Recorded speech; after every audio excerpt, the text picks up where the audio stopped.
All right, so I need to show you guys something pretty crazy. Pika Labs just released a tool that lets you get on a video call with an AI agent.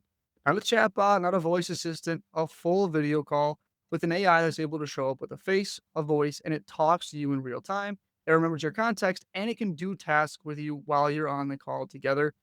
And honestly, it feels weirdly human. So, in this video, I'm going to show you what this actually looks like, explain why it matters, and ask a question I think we all need to start thinking about, and that is this the future that we actually want? So, Pika Labs, which most people know as an AI video generation company, just released something called PikaStream 1.0, and they even built a skill on top of it called the PikaStream video meeting skill. So, I'm going to show you the video now so you can get a look at what we're actually talking about. Oh my God, hi, Shira. Can we finally meet face to face? Shira, if you book me a meeting with Demi, done. I found an opening in your calendar at 3 p.m. I think we should go all in on sprockets. Remember, the competitive research indicated otherwise. Boucher. Okay, debate time. Is hot dog a sandwich? What? Absolutely not, man. But the Stonepoint speaking, sandwiches have been relegated to the realm of proper bread. I don't know. Does it matter? Hot dogs are delicious. So, you can set up an AI agent, give it a custom avatar face, clone a voice from audio recordings, load it up with your workspace context, and then that agent joins a Google Meet call with you or with other people. And then it sits there on camera having a real conversation. Now, it's streaming at about 24 frames per second with about 1.5 seconds of latency. So, it's not perfect. There is a slight delay, and there are some visual glitches because it's still in beta, but it's remarkably natural for a first version. And the agent can do much more than just chat. It can also pull in context from your workspace. It could be recent activity, contacts, project details, anything like that. And it can execute tasks during the call as well. And when the call ends, it automatically generates meeting notes. Now, right now, it only works on Google Meet, but Pika says Zoom and FaceTime support are coming soon. And it costs about 20 to 50 cents per minute. And the thing is that Pika isn't alone on this. This is a trend and it's moving fast. So Zoom just announced that they have photorealistic AI avatars for meetings in late March. Now, these are digital twins that can mirror your expressions, your lip movements, and even your eye movements. Now, the idea here is that your AI avatar can attend meetings on your behalf. A digital version of you trained on your communication patterns shows up, responds to questions, and gives you a summary afterward. HeyGen has even been doing something similar with digital twin video calls since 2024. Synthesia, which makes AI video avatars for enterprises, is used by 90% of the Fortune 100. And there are reports of tech CEOs already sending AI avatars to some of their meetings. But the key difference here is that Pika is a little bit different from the others. Now, most of these tools are creating digital clones of you. Zoom's avatars look like you. HeyGen's digital twin is you. The idea here is you're too busy to do this, so your AI clone shows up instead. So Pika flipped that. They're not cloning you, they're giving AI agents their own face. Now, your AI assistant, the thing that was a text box yesterday, now has a body and a voice and can sit across from you in a meeting. Now, that's a subtle but very important distinction. One is my clone goes to meetings for me, the other is my AI coworker joins the meetings with me. So, what would you actually use this for? You know, those meetings where you need to be in the loop but don't actually need to contribute? That's where you could send your AI agent. It could attend, take notes, and even ask relevant questions based on your project context, and then send you a summary. So then you get 30 to 45 minutes of your life back. Scenario two would be AI as a meeting participant with context. So let's say you're in a strategy meeting and you need data pulled in real time. So instead of saying, hey, hold on, let me go find that spreadsheet, your AI agent is right there in the call, pulling numbers, referencing past conversations, and presenting that information with a face and a voice. So it feels like a team member is contributing. And then scenario three is in training and onboarding. So imagine having an AI trainer that delivers the exact same onboarding experience every single time with a friendly face, a natural voice, and the ability to answer questions in real time. There's no more scheduling conflicts, no more I forgot to mention that moments. It's just consistent delivery on demand every single time. Now, these aren't things that are made up or hypothetical to an extent. The technology already exists, it's in beta, and it's a bit rough around the edges, but the trajectory is crystal clear.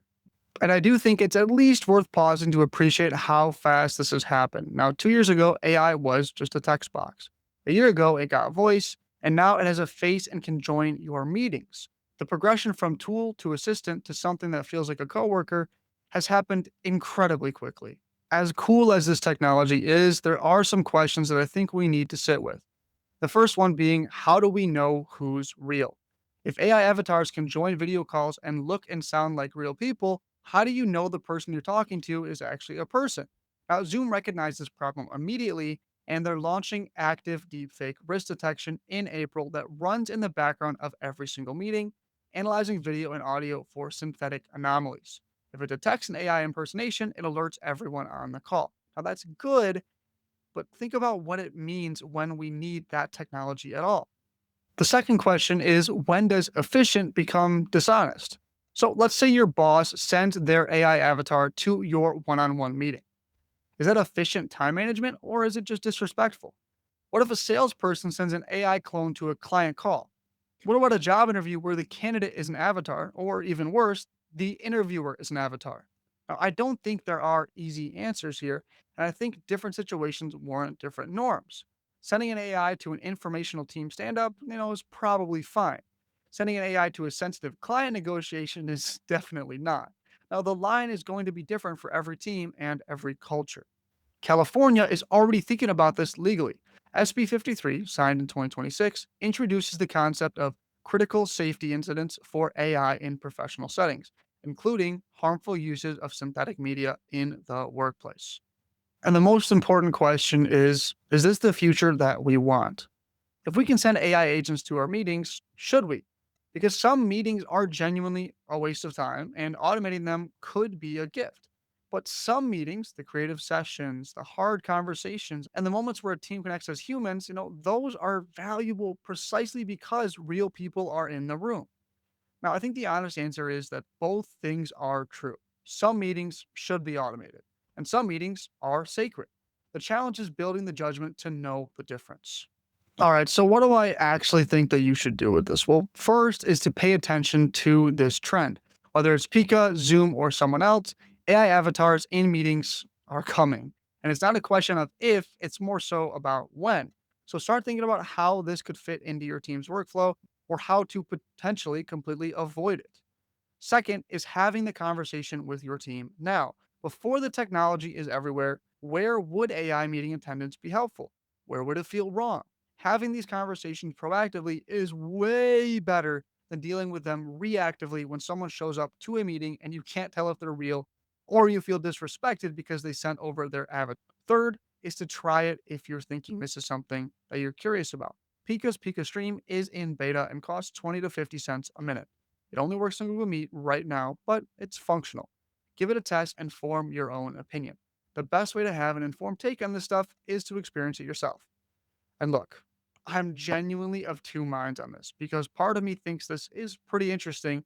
The productivity gains here are real, and the ability to be in multiple places at once, to have an AI assistant that feels like a teammate rather than a tool, is pretty cool and powerful.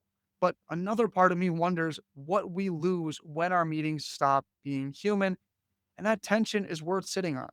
So here's what I'll leave you with: AI just got a face. And whether that excites you or unsettles you, or probably a bit of both, it's coming.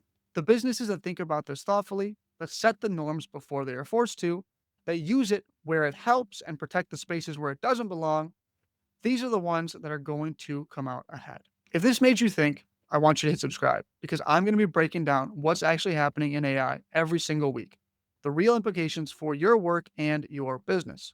Also, drop a comment below and tell me if you would send an AI avatar to a meeting because I genuinely want to know where people stand on this. And I'll see you in the next one.